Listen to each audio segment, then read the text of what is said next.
I feel like some of your remarks are reminding me of when Seth Rogen was on the Mark Maron show Totally. Well, this it's summer. And the headline was, Seth Rogen comes out and says, I was fed a huge bunch of lies about Israel. And he was like, yeah, they never tell you that. They never tell you that there were people there. And they make it never. sound like it was just empty. And I think, this idea that people have these sort of awakenings and they realize that perhaps there is a different story and that story was intentionally concealed for a very specific reason, right? But it's really nice to be able to hear about that growth. And I think one thing that, is underlying all of that is at your core, you cared about humanity and you cared about truth. Like those are probably your principles. So if you're coming at it from a perspective of, I care about humanity and I care about finding out the truth, well, then you will find out about Palestinians. You will find out that we are a people that has been ethnically cleansed from our homeland. And that for the last 100 years, we have been fighting settler colonialism in our land, and that we make up the world's largest refugee population. We are 13 million Palestinians in the world, and around 8 million of us are refugees. And all of that is because of the creation of a state on top of our land that intentionally excludes us from it. We are not allowed to go back to Palestine because we are not Jewish. There are Jews Yeah. who were born in New Jersey who can get citizenship, In but a day. someone who was born in Ramallah cannot go back today. Yeah. Or Jerusalem, right? Anywhere, yeah. Or Jaffa or whatever, right? And so the idea that the place where my grandfather was born or my grandmother was born, I can't go back there because I am being prevented from going back there by another state. It creates this unique situation in refugee law. Most refugees are refugees because they could go back, but it's dangerous to go back, right? Like the country would allow them to go back, but they face, war, or there's some risk of persecution that is unique to them that makes it dangerous for them to go back. In our case, we're all willing and we want to go back, but we're not allowed to go back because the state that has been constructed on our very land is preventing us from doing so. And it has really essentially prevented us from doing so since its inception. I mean, Palestinian refugees were supposed to make their way back to Palestine after the Nakba in 1948. And ever since the establishment of the state of Israel, Israel has made it impossible for us to do so. And they started enacting very quickly various measures, various laws that slowly but surely made it impossible for us to go back.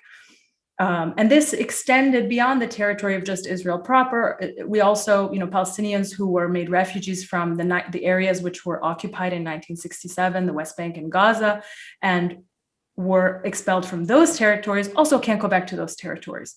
So it's just this clusterfuck. It's a messy situation where, when you look at the map today, right, what I call historic Palestine, what am I referring to? It's the piece of land that existed before 1948, okay, which today is comprised of Israel, the West Bank, Gaza, right? This is historic Palestine. And you can see very clearly just by the visuals of the map when you look at it, that there is this state that has inserted itself in the middle of Palestinians. It's like there's Palestinians here, there's Palestinians here, there's also Palestinians in Israel. They didn't expel all of us. About 15 to 20% of the Palestinian population remained on the land that became Israel. And eventually, after many decades, they were given Israeli nationality, but they are still subject to second-class citizenship today. They won't call them Palestinians, though. They call them Israeli Arabs. They'll call them Arabs. And they do that intentionally because they want to make us sound like this amorphous blob of Arabs. Like we could come from anywhere. We come from here. We come from there. No, they're Palestinian because we're all Palestinian from this land. And so it's like you have Palestinians on one side, on the other side, and in the middle. And it's very clear that what has happened is that the state has sort of imposed itself in a way that doesn't make sense with the demographics of the land. And it continues to prevent the former inhabitants of that land from returning to their homes. So it's a very messed up situation, and we don't often have this conversation. When we engage in discussions about Palestine, we'll talk about the occupied territories. We'll talk about what happened in 1967. We'll talk about the occupation of the West Bank and Gaza. In recent years, we talk about, for example, the siege on Gaza. We treat Gaza like it's this humanitarian crisis that we just don't understand why it's like this. Gaza is put under a very intentional military blockade that could be solved in a day if Israel wanted to. It would just have to open the border and allow Gazans to export their products and import products. Yes. But this is by design, right? This is by design, and it's illegal and it's immoral. And we know that they are caging 2 million Palestinians in Gaza right now, making their lives completely unbearable. The UN said that by 2020, Gaza would be uninhabitable. 95% of the water is undrinkable. The unemployment rate in Gaza is amongst the highest in the world. I think it's something at like 40%. They ration food, water. Yes. They have lists of banned items. Spices are on that list. Chocolate's on that list. Tea is on that list. Amira Hass did some great reporting initially when the blockade started. She's an Israeli journalist, and she wrote about the banned items, the items that Israel bans from entry into Gaza for security reasons. And you'll see very clearly that these items pose absolutely no security threat to Israel. The only intention in banning these items is to collectively punish 2 million people. For what, right? And so when I saw that, I started learning about that. And I'm somebody who's familiar with the history of World War II.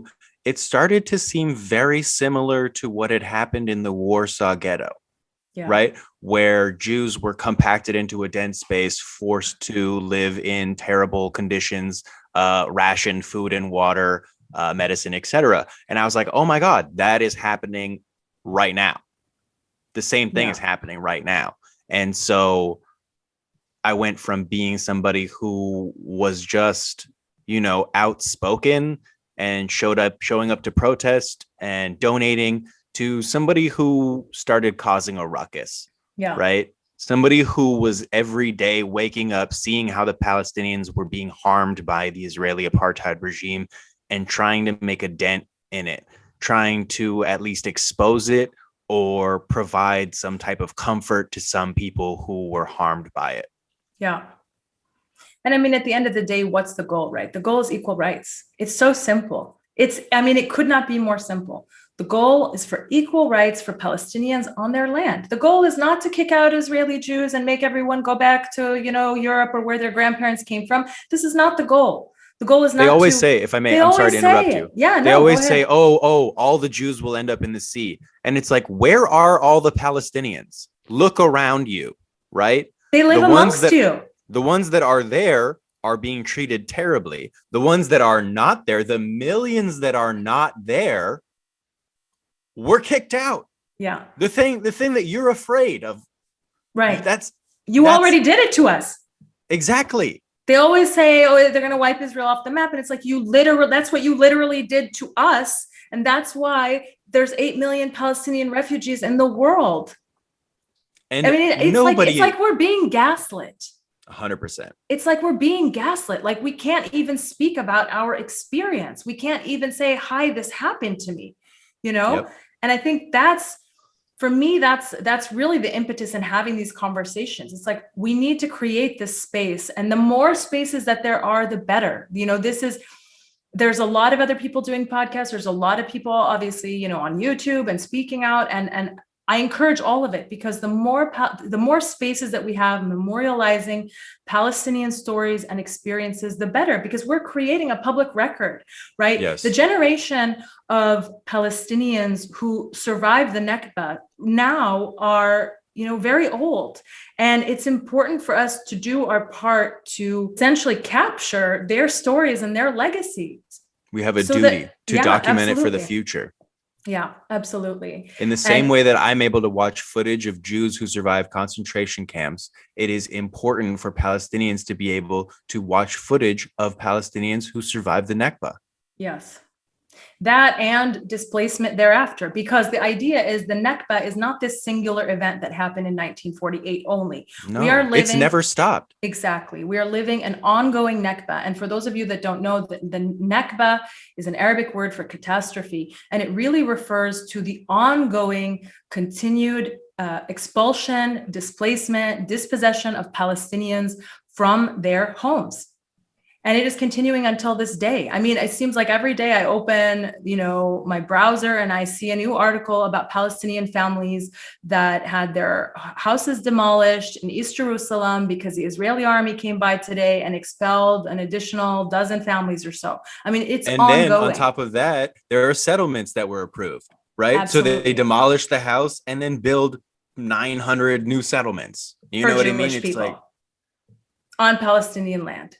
So it's a very continuous process of ethnic cleansing that we have been living, and we have been resisting it. And for those of us like myself who are, on the outside, being forced into exile, we also have this really unique position because we're able to speak out and we have platforms and, we're in the US or in Europe. And I think it's really important for us to use our voices. I know that that's one of my primary motivations. Like I feel this immense responsibility as a Palestinian-American, as a lawyer, as an activist, as somebody who is genuinely disturbed by all forms of injustice. I mean, it's who I am. And I care about equality, right? Equal rights. It's so simple. Don't treat people differently. Don't discriminate. Give people equal rights. Like if you want to know what the answer is and how you can have peace, you have peace by treating people the same, giving them equal protection under the law, giving them citizenship and full civil, economic, political rights. What if locking them in cages and subjecting them to psychological torture wasn't the best solution? Exactly. You know what I mean? What if we did something different? Yeah. Like we don't need to go to 87 million rounds of negotiations over 40 billion years. It's so simple and it's staring at you right in the face.